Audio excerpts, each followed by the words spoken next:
බැටරියක් නිවැරදිව නඩත්තු කිරීම මගින් ඔබට ඔබගේ බැටරියේ ආයු කාලය වර්ධනය කර ගැනීමට හැකියාව ලැබෙනවා. බැටරිය නිවැරදිව ශක්තිමත්ව වාහනයට සම්බන්ධ කර ගැනීම සිදු කර යුතුයි.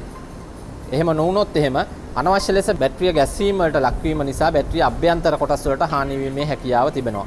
ඒ වගේම තමයි මේ බැටරිය මතු පිට වියලිව හා පිරිසිදුව තිබිය යුතුයි. මේ තුල ග්‍රීස්, තෙතමනය හෝ වෙන යම් විදුලිය සන්නයනය වන මාධ්‍යයක් තිබීම නිසා බැටරිය ක්‍රමික විසර්ජනයට ලක්වීමට හැකියාව තිබෙනවා. ඒ වගේම තමයි නිවැරදිව හා ශක්තිමත්ව මේ බැටරි කලම්ප කණු වලට සම්බන්ධ වී තිබීම ඉතාමත්ම අවශ්‍ය සාධකයක්.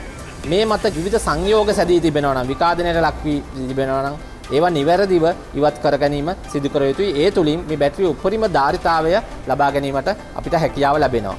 මාස කිහිපයකට වරක් හෝ මේ බැටරියේ ආරෝපණ තත්ත්වය වාහනයේ ආරෝපණ පද්ධතියෙන් බැටරිය ආරෝපණය වීම පිළිබඳව අපි සොයා බැලිය යුතුයි.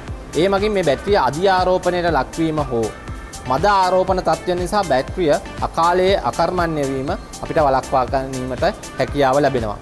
ඒ වගේම තමයි මාස 3කට වරක් හෝ අවම වශයෙන් ඔබගේ බැටරි කාර්මික ශිල්පියා ලවා මේ බැටරිය පරීක්ෂා කර ගැනීම මගින් ඔබට මේ බැටරියෙන් උපරිම සේවාවක් ලබා ගැනීමට හැකියාව තිබෙනවා.